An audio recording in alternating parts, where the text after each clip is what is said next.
আল্লাহ পাক রব্বুল আলামিন দুনিয়ার বিশ্বাসী বান্দাদেরকে ডেকে ডেকে বলে, ও দুনিয়ার বিশ্বাসী বান্দারা,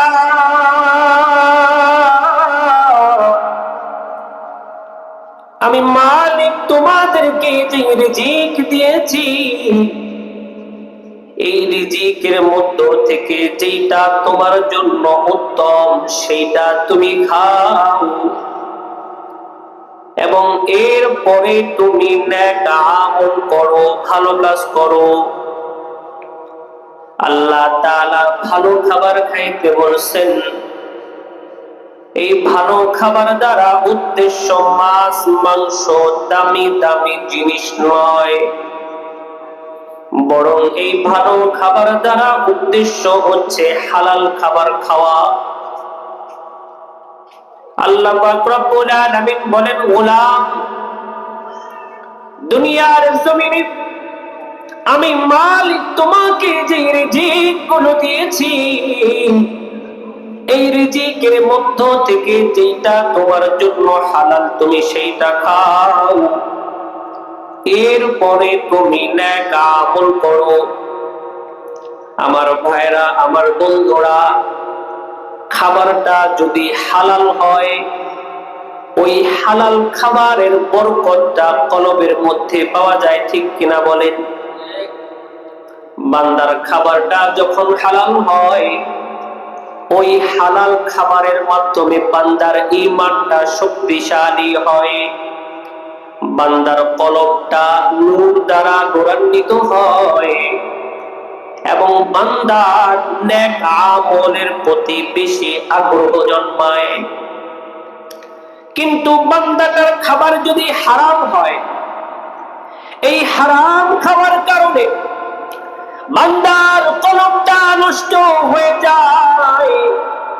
কলব যখন পচে যায়, ওই বান্দার কানের মধ্যে যখন মাহফিলের সাউন্ডটা পৌঁছায়, কোরআনের আয়াতের সাউন্ডটা পৌঁছায়, এর পরেও বান্দার কলবের মধ্যে কোনো প্রতিক্রিয়া হয় না, ঠিক কিনা বলেন? এই জন্য আল্লাহ বলতেছেন, বান্দা নেক আমল করবা, ভালো কথা, তবে খাবারটা হালাল বানায় নাও। সরকারে দু আলম নবী হাদিসের মধ্যে বলেন, লা ইয়াদখুলুল জান্নাহ জাসাদুন গুযিয়া বিল হারাম। দুনিয়ার জমিনে আমার যে উম্মতের খাবারটা হারাম হবে, হারাম খাবার দ্বারা যদি বান্দার শরীরটা লালিত পালিত হয়, ও উম্মত জেনে রাখো, তোমার ওই শরীরটা কিন্তু আল্লাহর জান্নাতে প্রবেশ করবে না। নাউজুবিল্লাহ। এই জন্য আল্লাহ বলেন, গোলাম, নেক আমল করার আগে খাবারটাকে হালাল বানায় নাও। আমার ভাইরা, আমার বন্ধুরা, এই দুনিয়ার জমিনে রাসূলের সাহাবা যারা ছিলেন, তারা সব সময় হারাম থেকে বেঁচে থাকার চেষ্টা করতেন, ক্ষুধার তাড়নায় কষ্ট করতেন, পেটের মধ্যে পাথর বাঁধতেন, এর পরেও হারাম খাবার ইচ্ছা কখনো হৃদয়ের মধ্যে জাগ্রত করতেন না নবীর সাহাবারা। ইতিহাস এবং হাদিসের কিতাবের মধ্যে পাওয়া যায়, আমার আপনার নবী, যেই নবীরে আল্লাহ যদি দুনিয়ায় না পাঠাইতেন, এই আসমান জমিন ও কালাম আল্লাহ তাআলা বানাইতেন না। ওই নবী পর্যন্ত ক্ষুধায় কষ্ট করেছেন। নবীর পেটের মধ্যে কত সময় দুইটা পাথর বাঁধা থাকতো ক্ষুধার কারণে। ও বাবা, যে নবী ক্ষুধায় কষ্ট করছেন, ওই নবীর সাহাবারাও ক্ষুধায় কষ্ট করছেন, ক্ষুধায় কষ্ট করেছেন, এর পরেও কখনো হারাম খাবার স্পর্শ করেন নাই। হযরতে আবু হুরায়রা রাদিয়াল্লাহু তাআলা আনহু নবীজির দরবারে সব সময় পড়ে থাকতেন। নবীজি যে হাদিসগুলো বলতেন, এই হাদিস সবচেয়ে বেশি আবু হুরায়রা বর্ণনা করছেন। আবু হুরায়রা রাদিয়াল্লাহু তাআলা আনহু মাঝে মধ্যে এমন আচরণ করতেন যেই আচরণ দেখে মানুষ মনে করত আবু হুরায়রার মৃগী ব্যারাম হয়েছে। না না, আবু হুরায়রার মৃগী ব্যারাম হয় নাই। আবু হুরায়রা দীর্ঘদিন পর্যন্ত না খেয়ে থাকার কারণে নবীর দরবারে ওলট পালট খাইতো, কষ্ট করত, এরপরেও এক চিমটি হারাম খাবার কখনো তারা গ্রহণ করত না। আল্লাহু আকবার বলেন। আমরা তো পাইলে ভাই বলে না মাগনা দই খের পাইতে নই, যেমনে পাই অন্যই খাই। কি হালাল কি হারাম কোনো বাস বিচার নাই, নিজেরটা অন্যেরটা, অন্যেরটা নিজের মনে করে খাই। যে যেভাবে পারে ওইভাবে লুটে পুটে খাই। নবীর সাহাবারা এমন ছিল না। নবীর সাহাবারা না খেয়ে কষ্ট করত, ক্ষুধার যন্ত্রণা সহ্য করত, এরপরেও বাবা কখনো হারাম খাইতো না। এরা হচ্ছে নবীর সাহাবী। এমন একজন বিখ্যাত সাহাবীর গল্প আমি আপনাদেরকে শোনাই। নাম হযরতে আবু বকর।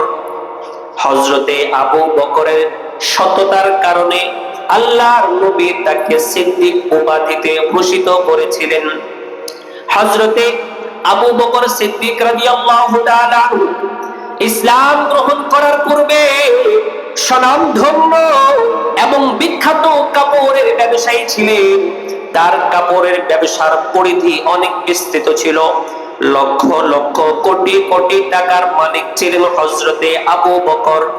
কিন্তু ইসলাম গ্রহণ করার কারণে, ইসলামকে মোহাব্বত করার কারণে, রাসূলকে মোহাব্বত করার কারণে, আল্লাহ তাআলাকে মোহাব্বত করার কারণে হযরতে আবু বকর তার সম্পদগুলো দ্বীনের জন্য বিলীন করে দিয়েছেন। বলেন সুবহানাল্লাহ। হযরতে আবু বকর রাদিয়াল্লাহু আনহুর কোটি কোটি টাকার সম্পদ ইসলাম গ্রহণ করার পরে তিনি দ্বীনের জন্য, ইসলামের জন্য বিলীন করে দিয়েছেন। মাঝে মধ্যে এমন হইছে আবু বকর ক্ষুধার যন্ত্রণায় কাতরাইতেছে, কিন্তু কোনো খাবার নাই। একদিন এমন একটা ঘটনা ঘটে গেছে, আবু বকর ক্ষুধার যন্ত্রণায় পাগল পারা হয়ে গেছে। আবু বকর রাদিয়াল্লাহু আনহুর একটা গোলাম ছিল। গোলামকে বলতেছে, ও গোলাম, তুমি আমার জন্য কিছু খাবার ব্যবস্থা করে নিয়ে আসো। হযরতে আবু বকরের কথা শুনে তার গোলামটা খাবারের সংগ্রহে বের হয়ে গেছে। কিছুক্ষণ পরে গোলামটা চলে আসছে পেয়ালা ভর্তি, প্লেট ভর্তি সুস্বাদু খাবার নিয়ে। হযরতে আবু বকরের একটা নিজাম ছিল, যখনই কোনো খাবার তার গোলামটা তার জন্য নিয়ে আসতো, তখন হযরতে আবু বকর তাকে জিজ্ঞাসা করতেন, গোলাম, তুমি আমার জন্য এই খাবারটা আনছো, কোথা থেকে আনছো? জিজ্ঞাসা করতো। আমরা তো আমাদের বিবি সাহেবাদেরকে জিজ্ঞাসা করি না, কিরে আজকে তো আমি বেগুন আনি নাই, লাউ আনি নাই, পাট শাক আনি নাই, কোত্থেকে আনছো? বলবে, ওই যে গেছিলাম একটা শাক তোলার জন্য, পাশেই দেখি একটা বেগুনের ক্ষেত, দুইটা টান দিয়ে ছিঁড়া নিয়ে আসছি। হালাল না হারাম? আবু বকরের নিজাম ছিল গোলামকে জিজ্ঞাসা করতেন কোত্থেকে আনছো। কিন্তু আবু বকর ক্ষুধার কারণে একেবারে প্রাণ উষ্ঠাগত হয়ে যাবে উপক্রম, এই জন্য তার গোলামকে জিজ্ঞাসা করে, গোলাম খাবার কোত্থেকে আনছো বলো। গোগ্রাসে খাবার গুলোকে খেয়ে ফেলছে। খাবার গ্রহণ করার পরে তার হুঁশ আসছে, খাবার গোলামটা কোত্থেকে নিয়ে আসলো জিজ্ঞাসা করি নাই। সঙ্গে সঙ্গে গোলামকে ডাকছে, এই গোলাম এদিকে আয়, খাবার আমাকে দিলি, আমি খাইলাম, কিন্তু কোত্থেকে আনছিস আমাকে তো বলস নাই, আমিও তো জিজ্ঞাসা করি নাই, এখন বল কোত্থেকে আনছস। গোলাম বলতেছে, মালিক, ইসলাম গ্রহণ করার পূর্বে আমি ছিলাম একজন গরম মানুষের হাত দেখে বেড়াইতাম, ওই হাত দেখতাম, আর হাত দেখাটাই আমার পেশা ছিল। ওই পেশায় পেশাজীবী হওয়ার কারণে মানুষের হাত দেখে আমি টাকা ইনকাম করতাম। একদিন এক বাড়িতে আমি হাত দেখছি, কিন্তু ওই বাড়ির থেকে আমাকে সঙ্গত কারণে টাকা দেয় নাই। আজকে যখন আমি তার বাড়িতে টাকা আনার জন্য গেছি, গিয়া দেখি তার বাড়িতে একটা অনুষ্ঠান চলতেছে। আমি তার কাছে টাকা চাইলে সে আমাকে টাকা না দিয়া সুস্বাদু খাবার দেয়া দিছে। ও মালিক, আমি সেই খাবারগুলো আপনার সামনে পেশ করার সঙ্গে সঙ্গে আপনি খোদার তাড়নায় বিমূঢ় ছিলেন, এই কারণে আপনি সঙ্গে সঙ্গে খাবারটাকে খেয়ে ফেলছেন। হযরত আবু বকর সিদ্দিক রাদিয়াল্লাহু আনহু গোলামকে একটা ডাক দিয়া বলে, আরে গোলাম, তুই তো আমার সারা জীবনের সকল নেক আমল বরবাদ করে দিলি। কারণ হাত দেখা গণকের যে উপার্জনটা হয়, এটা হালাল হয় না, এটা হারাম হয়। হারাম খাবার আমি আবু বকরের পেটের মধ্যে চলে গেছে। আমার নবী তো বলছেন, যার শরীরটা হারাম দ্বারা লালিত পালিত হয়, যার শরীরের রক্তটা হারাম দ্বারা লালিত পালিত হয়, ওই শরীরটা কখনো আল্লাহর জান্নাতে ঢোকে না। ও গোলাম, তুই তো আমার সারা জীবনের সকল নেক আমল বরবাদ করে দিলি। হযরতে আবু বকর ক্ষুধার তাড়নায় একেবারে প্রাণ নিষ্ঠাগত ছিল, খাবারটাকে খেয়ে ফেলছে, পেটের ভিতরে চইলা গেছে। ওই খাবারটাকে বের করবার জন্য হাত গলার ভিতরে ঢুকায় দেয়, বমি করে, হয় না। আবু বকর রাদিয়াল্লাহু আনহু ঢকঢক ঢকঢক করে পানি পান করতে লাগলেন। যখন পেট একেবারে ফুল হয়ে গেছে, ওই পেটের ভিতর থেকে খাবারগুলা উগরায়া বমি আকারে জমিনের মধ্যে পড়ে গেছে। আবু বকর রাদিয়াল্লাহু তাআলা আনহু সিজদায় লুটায়া আল্লাহর কাছে কাঁদে, ও মালিক, মাত্রাতিরিক্ত ক্ষুধার্ত ছিলাম, হুঁশ ছিল না। খাবার সামনে আসার কারণে ওই খাবারটাকে তাহকিক না করে খেয়ে ফেলাইছি। ও মালিক, খাবারটা হারাম ছিল, আমি আমার জায়গা থেকে চেষ্টা করছি খাবারটাকে পেটের ভিতর থেকে বের করবার জন্য। ও মালিক, আমার পেটের ভিতরে যদি এক ফোঁটা হারাম খাবার থাকে, তুমি আমাকে মাফ কইরা দাও। আল্লাহু আকবার বলেন। এরাই ছিলেন নবীর সাহাবী বাবা, দুনিয়ার জমিন থেকে যারা জান্নাতের সুসংবাদ দিয়ে চলে গেছেন। আল্লাহু আকবার। হযরত আবু বকর এমন একজন সাহাবী যার ক্ষেত্রে আমার আপনার নবী বলছেন, আবু বকরের এক রাতের আমল যদি এক পাল্লায় রাখা হয়, আর উম্মতে মুহাম্মাদের সারা জীবনের সকল নেক আমল যদি এক পাল্লায় রাখা হয়, ওই আবু বকরের নেক আমলের পাল্লাটা ভারী হয়ে যাবে। সুবহানাল্লাহ। এমনি এমনি হয় নাই, এত ক্ষুধা, হারাম পেটে চলে গেছে, রাখে নাই, ভার করে দিছে।